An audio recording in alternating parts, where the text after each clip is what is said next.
भाई मेरे पास तो पैसे है नहीं तुम्हारा दाखला देने के लिए, नौकरी करो और अपना करो। बाल मजदूरी शुरू की बचपन में, छोटे होते हुए, लेकिन उस समय नहीं पता था मैं क्या कर रहा हूं। एक लगन थी, एक दौड़ थी, एक हूक थी, एक टीस थी, घर में कुछ योगदान मैं भी डाल रहा हूं। किसको पता था कि किस रूप में क्या होने वाला है। आज जब मैं अतीत में झांकता हूं, देखता हूं, तो मुझे लगता है कि अंधेरों को काटकर मैंने रोशनी को मुट्ठियों में कैद किया है। इस तरह से किया है कि एक नौकरी के बाद दूसरी, तीसरी, चौथी, पांचवी, 6 नौकरियां छोड़ने के बाद मैं आज से कोई 13 साल पहले रिटायर हुआ, 13 ईयर्स बैक। और अब भी मैं 9-10 घंटे काम करता हूं, तब मुझे संतुष्टि होती है कि हाँ, मैं अपने वर्थ को जस्टिफाई कर रहा हूं। मैट्रिकुलेशन के बाद आपने एज अ टीचर आपने जॉब किया, प्राइमरी स्कूल टीचर। उसके बाद आपने आई थिंक अपना पोस्ट ग्रेजुएशन, एमफिल आपने सब उसके बाद किया। मेरी सारी पढ़ाई नौकरी करते हुए अपने आप हुई है। मैं किसी कॉलेज में दाखिल नहीं रहा, मैं किसी यूनिवर्सिटी में नहीं पढ़ा, नौकरी करता रहा, परिवार पालता रहा, माताजी मेरे साथ रहे, पत्नी मेरी साथ रही, बच्चे मेरे साथ रहे, और किराए के मकानों को एक एक करके बदलता रहा, किताबें इकट्ठी करता रहा। आज मेरी पर्सनल लाइब्रेरी में 14,000 से अधिक किताबें हैं, व्यक्तिगत लाइब्रेरी में। ये मेरा सरमाया है, ये मेरी कमाई है, ये मेरा बैंक बैलेंस है। और वो जो स्ट्रगल का पीरियड था, उस समय तो ऐसा था कि भाई कोई रास्ता मिल जाए कहीं से। लेकिन वो दौर इतना अच्छा था कि सामाजिक लोग रास्ता भी दिखाते थे। पड़ोस के लोग उंगली पकड़ कर कि चल तू यहां पर अप्लाई कर दे, नौकरी मिल जाएगी। यहां ज्वाइंट पंजाब था 1966 से पहले, संयुक्त पंजाब। उस समय अंबाला में जाकर एसएस बोर्ड का एग्जाम दे आए, बतौर क्लर्क पास हो गए, इंडस्ट्री डिपार्टमेंट में नौकरी लग गई। कितनी खुशी हुई, नाभा के छोटे से लड़के को चंडीगढ़ में नौकरी मिल गई। पर जब आप कॉलेज में आए, जब एक आप बाकायदा एक टीचर की तरह जब आपने काम किया, तो वो अनुभव, वो दौर कैसा था? टीचर के तौर पर तो मैं इसलिए आया कि अपनी अभिव्यक्ति के लिए सबसे अच्छा जो माध्यम हो सकता है वो टीचिंग ही हो सकता है। टीचिंग में भी कॉलेज टीचिंग, स्कूल टीचिंग या यूनिवर्सिटी टीचिंग, इन तीनों टीचिंग में मैं कोई फर्क नहीं मानता, बहुत बढ़िया है मेरे लिए। तो लाइट जॉब, यंग एटमॉस्फेयर। एक लेखक को लिखने के लिए समय चाहिए, और फिर यंग जनरेशन में रहते हुए, लड़के लड़कियों के बीच में घूमते हुए, आपके चेहरे पर भी कहीं कोई लड़कपन सा, कैशोरी अवस्था सी छाई रहती है। एक मस्ती में, एक जुनून में। आज पिकनिक है, आज हॉलीडे है, आज लोहड़ी है, आज बसंत है। तो उन त्योहारों में उत्सव धर्मी होकर एक टीचर जब अपने आप को समर्पित कर देता है, तो वो सिर्फ किताबी पढ़ाई नहीं करा रहा होता, उनको ये भी बता रहा होता है कि अनुवाद करके तुमने आगे अनुवादक कैसे बनना है, एज ए प्रूफ रीडर तुम नौकरी में कैसे कहां जा सकते हो, एज ए संपादक तुम किसी अखबार में कैसे पत्रकार बन सकते हो। ये सारा कुछ हमने, क्योंकि भाषा एक विषय नहीं है, भाषा एक अनुशासन है, भाषा एक संस्कृति है, भाषा एक मनोविज्ञान है। तो भाषा और साहित्य पढ़ते हुए व्यक्ति यदि सिर्फ ये सोचे कि मैंने डिग्री ले ली, तो वो नादान है। भाषा वाला व्यक्ति तो सर्वांग हो जाता है। सही बात है। इतना कुछ जानता है कि वो रचना भी करता है, रचना को आत्मसात भी करता है, कविताएं कहानियां लिखता भी है, पढ़ता भी है, पढ़ाता भी है। आपने ऐसे भी कहा कि जब आप कॉलेज में जब आपने पढ़ाया, तो एक जो वो यूथ है, वो जो एनर्जी है, वो आपके अंदर भी कहीं ना कहीं ट्रांसपोर्ट होती है। अब अगर हम भारत की बात करें तो India is a young country, 60% से ज़्यादा की जो आबादी है वो युवा है, 35 साल से कम हैं लोग। तो जब आप आज के युवा को देखते हैं, खास करके जो आपके स्टूडेंट्स, तो उन्हें देखकर आपके दिल में क्या भाव आता है? उम्मीद जगती है या आपको लगता है कि नहीं, हमारा ज़माना अच्छा था? इतनी ऊर्जा है आज के नौजवानों में, किशोर पीढ़ी में भी, कि पूछो मत। मसला सिर्फ ये है कि उनको रास्ता दिखाने वाले लोग कम हैं। इन बच्चों के पास पैसा है, खुला खर्च कर जाते हैं, रोक टोक कम है, इसलिए कभी कभी ये लोग नशे का शिकार हो जाते हैं। खास तौर पर मेरे पंजाब के नौजवान, नशे का शिकार हुआ नौजवान कहां जाकर अपनी गति दिखाएगा कोई नहीं कह सकता। चारों तरफ अंधकार ही अंधकार है। लेकिन उन्हीं में से एक आध कोई ऐसा आ जाता है, चमकता हुआ सितारा, जो आपकी जो लाइब्रेरी है जिसमें 14,000 से ज़्यादा की किताबें हैं, क्या उस लाइब्रेरी के कपाट पंजाब के, चंडीगढ़ के जो स्टूडेंट्स हैं उनके लिए खुले हुए हैं? जो लोग इस तरह से कुछ सीखना चाहते हैं, पीएचडी के स्टूडेंट, एमफिल के स्टूडेंट, एमए के student, Punjab university, Punjabi university के स्टूडेंट, शिमला के स्टूडेंट, कुरुक्षेत्र के स्टूडेंट अभी मेरे घर आते हैं।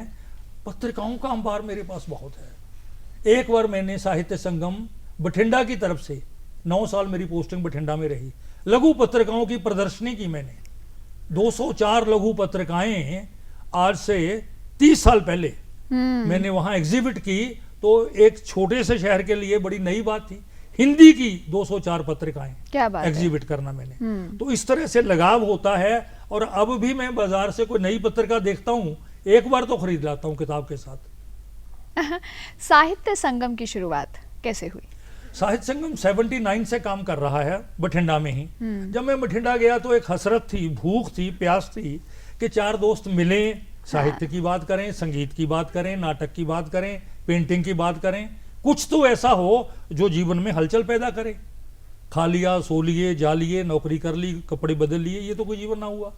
तो हम ख्याल लोगों को, वहां पंजाबी भाषी लोग अधिक हैं बठिंडा में। मेरी मातृभाषा तो पंजाबी है, लेकिन मैं नौकरी हिंदी की करता था, हिंदी में टीचिंग करता था। तो मैंने कुछ हम ख्याल दोस्तों को, 5-7 दोस्तों को इकट्ठा करके साहित्य संगम बनाया, रजिस्टर्ड करवाया, और वहां से साहित्य संगम की शुरुआत ऐसी हुई कि आज तक आते आते हमने 51 शायरों के मुशायरे करवाए हैं। 17 कवि हिंदी के, 17 कवि पंजाबी के, 17 कवि उर्दू के, एक मंच पर, बठिंडा में भी और मोहाली में भी। और हमें ये लगता है कि कोई मित्र बंबई से चंडीगढ़ आ गया, कोई जयपुर से आ गया, उसकी मुलाकात करवाने के लिए 20 दोस्तों को टेलीफोन कर देंगे, उनमें से 14 आ जाएंगे, उनको आपस में बिठाकर सुनेंगे, सुनाएंगे। अगर पहले से कोई तय हो जाए एक एजेंडा लेकर, तब उस पर बात करेंगे। बड़े लोगों को, सो कॉल्ड बड़े लोगों को, तथाकथित बड़े लोगों को बुलाना मैंने अब बंद कर दिया है। अच्छा। क्योंकि वो आकर उपदेश देंगे, संदेश देंगे, ये ठीक नहीं है, इसको क्यों बुलाया, उसको बुलाओ। हमें ये नहीं चाहिए। मुझे नई पीढ़ी, नई पनीरी जो कुछ कर रही है, उनमें यदि हम आशा का संचार कर सकें तो मेरा तो जन्म सफल हो जाएगा। तो मानव जी, जैसे अभी थोड़ी देर पहले अपने हसरतों की बात की, तो आपने शायद कुछ समय मुंबई में भी बिताया, मन में शायद एक बार इच्छा भी आई थी कि फिल्मों के लिए गीत लिखें, तो वो तजुर्बा कैसा था? मेरे 2 दोस्त हैं, केवल सूद और प्रेम सिंह नरूला जी।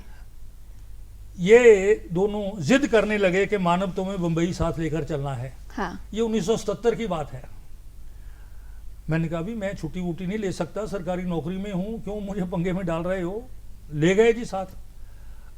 2 कदम नाम की एक फिल्म थी, उसके लिए केवल सूद साहब ने कहानी लिखी थी और प्रेम सिंह नरूला उसके लिए डायरेक्शन दे रहे थे, और बिंदिया गोस्वामी और परीक्षित सानी इन लोगों को अनुबंधित किया जाने वाला था।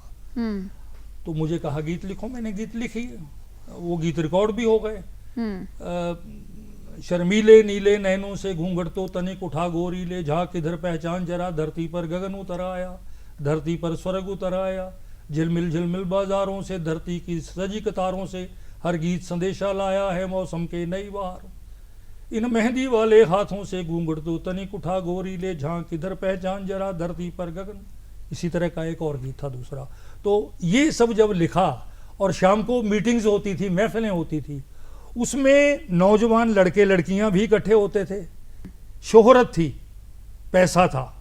पैसे और शोहरत के लिए मैं नहीं बना, नहीं था।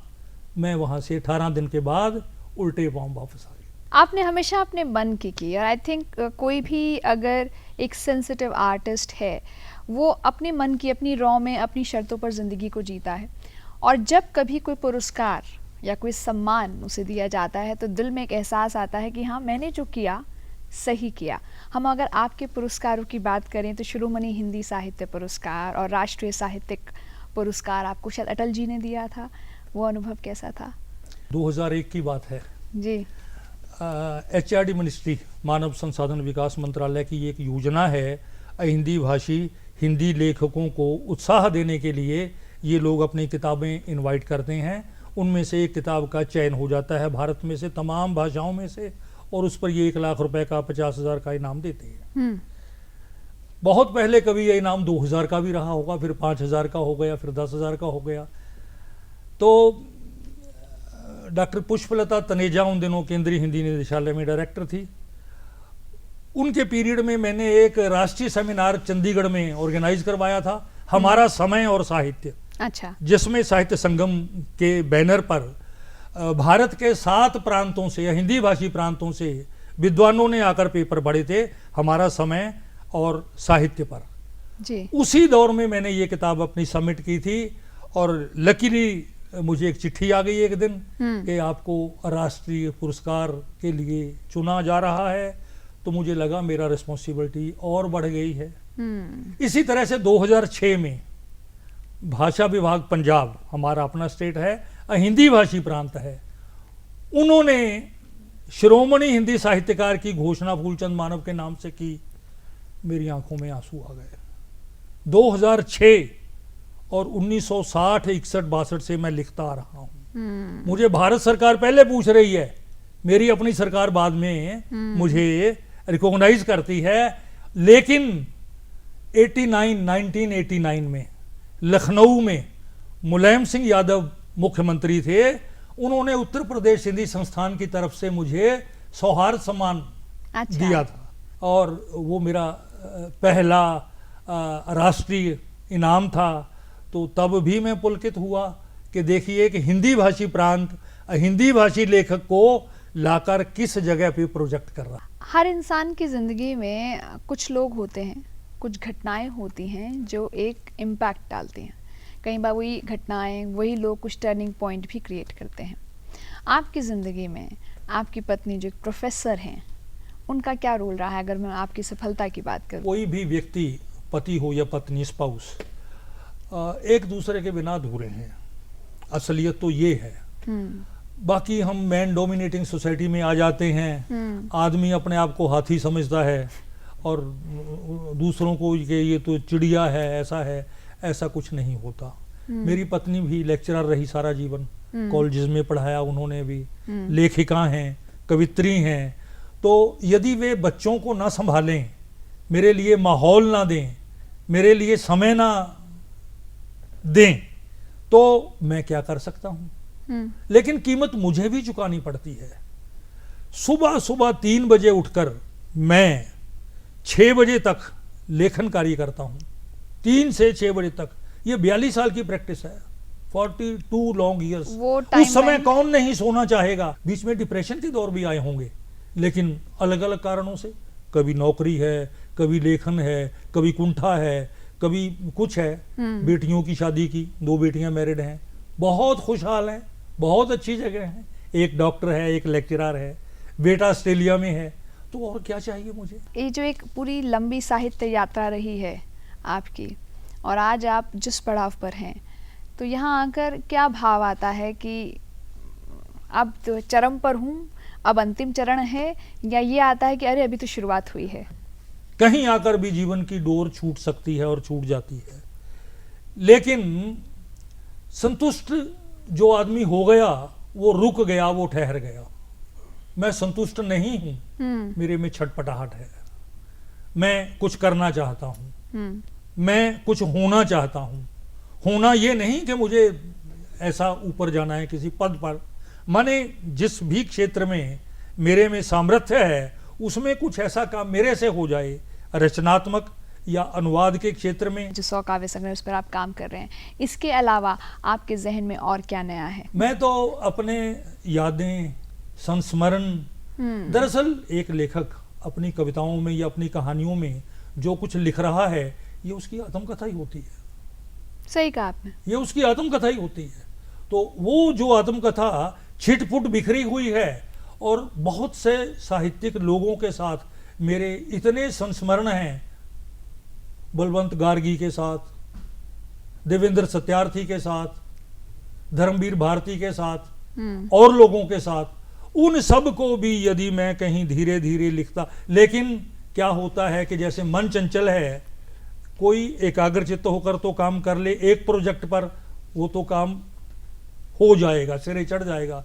ये लेकिन यहाँ लालच आ गया, 2 किताबें समीक्षा के लिए आ गई, उन पर प्रेशर है, आपकी पुस्तक है, मुझे दी है तो मैं क्यों नहीं पढ़ूंगा, क्यों नहीं समीक्षा लिखूंगा, तो इसमें दूसरे काम छूटते हैं। इस तरह से जहां जहां मैं शिकार होता हूं, मन से समझौता कर लेता हूं। आपके व्यक्तित्व की जो पारदर्शिता है वो कहीं ना कहीं इंस्पायर भी करती है, जो एक स्पष्टवादिता है, साफ गोई आपका जो रवैया है, और यही आपके लेखन में भी दिखाई देता है। क्यों? मैं आशावादी लेखक रहा हूँ, बहुत आशावादी। बड़ी से बड़ी विपदा आ जाए, संकट आ जाए, मुझे कभी निराशा नहीं होती। आज सवेरे आप हमारे प्रोग्राम में आए मानव जी, बहुत मज़ा आया। हमारी तरफ से बहुत सारी शुभकामनाएं एक बार फिर से साहित्य अकादमी के लिटरेरी ट्रांसलेशन अवार्ड के लिए आपको। फिर आपसे मुलाकात होगी। Thank you so much. जय श्री, धन्यवाद। धन्यवाद।